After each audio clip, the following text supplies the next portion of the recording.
Serikali ya Mapinduzi Zanzibar imetangaza kufuta usajili wake mara moja kwa meli ya FMS Eagle yenye usajili IMO namba 8203074 kufuatia taarifa za kukamatwa kwa chombo hicho nchini El Salvador kwa tuhuma za kusafirisha dawa za kulevya. Kulingana na taarifa iliyotolewa leo Februari 27, 2026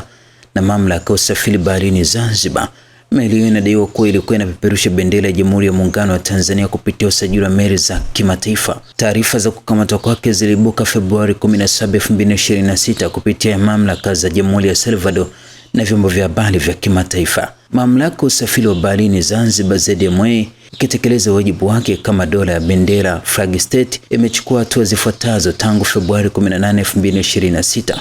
kufuta usajili wa meli ya Eagle ambapo imeondolewa rasmi kwenye rejista ya meli za Zanzibar. Serikali imewasiliana na jeshi la polisi la kimataifa Interpol kwa ajili ya uthibitisho wa kina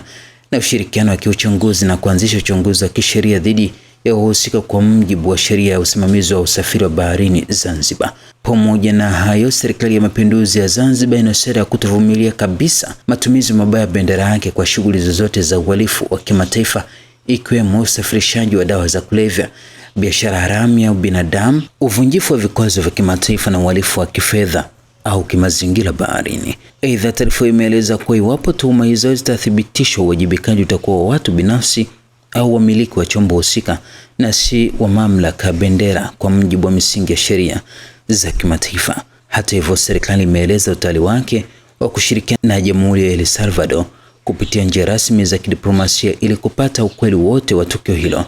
SMZ imehakikisha jumuiya ya kimataifa kuwa inaendeshwa kwa taratibu madhubuti za uhakiki wa umiliki halisi wa vyombo